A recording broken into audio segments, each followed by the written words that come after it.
السلام علیکم ناظرین، آج کا ہمارا موضوع ہے جن بوڑھے ہو کر دوبارہ جوان ہوتے ہیں۔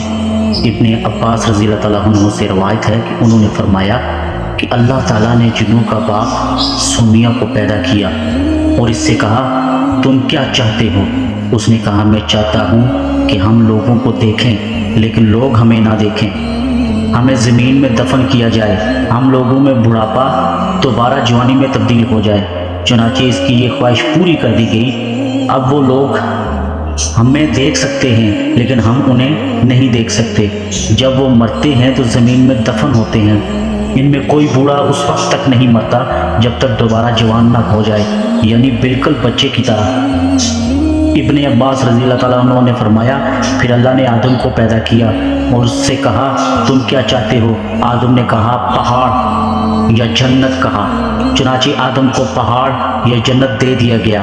اسحاق کہتے ہیں کہ مجھ سے جو عثمان سے سند سے ثابت ہے یہ بیان کیا اللہ تعالیٰ نے جنوں کو پیدا کر کے ان کو زمین کو آباد کرنے کا حکم دیا۔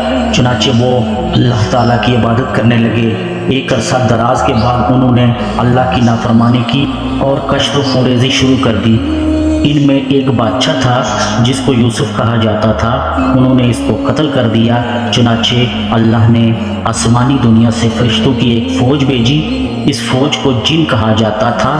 انہی میں ابلیس بھی تھا جو 4000 فوج کا کمانڈر تھا۔ فوج زمین پر اتری اور جنوں کی اولاد کو تباہ کر دیا اور ان کو زمین سے جلا وطن کر کے سمندر کے جزیروں میں منتقل کر دیا۔ ابلیس اور جو فوج اس کے ساتھ تھی اس نے بود و باش اختیار کر لی۔ ان کے لیے کام کرنا آسان ہو گیا اور انہوں نے زمین میں ہی رہنا اچھا سمجھا۔